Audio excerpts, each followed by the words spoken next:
Ma'am புதுசா ஒரு sweets ஒன்று பண்ணிக்கிறோம் மேம். இதை சாப்பிட்டு பார்த்துட்டு எப்படி இருக்குன்னு சொல்றீங்களா? தேங்க்யூ.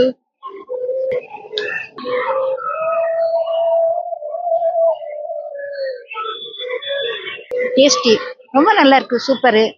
அத்திப்பழத்துல எப்படி எடுக்கிறீங்க இது நீங்க?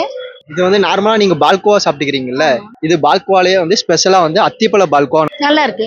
உடம்புக்கு நல்லது, அது ஹெல்த்தி. தேங்க்யூமா. டிடி ஸ்வீட்ஸ் சொல்லிட்டு அது கரெக்டா இருக்கும். பசங்களுக்குலாம் ரொம்ப நல்லா இருக்கும். சேஞ்ச் வித்தியாசமா இருக்கு. இதுக்கு முன்னாடி இதே மாதிரி ஸ்வீட் சாப்பிட்டுக்கிறீங்களா மேம்? இல்ல, பால்கோவா தான். பால்கோவா டேஸ்ட் வேற, இந்த டேஸ்ட் இந்த டேஸ்ட் வேற. வேற. உங்களுக்கு பிடிச்ச ஸ்வீட்ஸ்னா அன்னைக்கு நீங்க எதை மேம் சொல்லுவீங்க? எனக்கு ஸ்வீட் ஃபேவரட் நான். அதுக்காக எதுவும் சொல்ல முடியாது நான். இருக்கிறதுலயே வந்து தி பெஸ்ட் ஏதாவது ஒன்னு ரெண்டு இருக்கும்ல, அந்த மாதிரி ஏதாவது ஒண்ணு. ஜிலேபி. ஜிலேபியை கம்பேர் பண்ண சொல்ல இது எப்படி மேம் இருக்கு? ஹெல்த்தி இது, அவ்வளவுதான். Healthy and taste wise? Taste very nice. Create பண்ணிக்கிறோம். கண்டிப்பா மேம் அதுக்கான இது கொடுக்குறோம். டிடி ஸ்வீட்ஸ் சொல்லிட்டு இன்ஸ்டாகிராம் பேஜ் ஒன்று இருக்கு.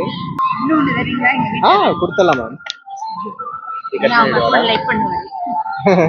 10 ஆஃப் டாப்க்கு வந்து நீங்க எவ்வளவு மேம் கொடுப்பீங்க? Thank you ma'am.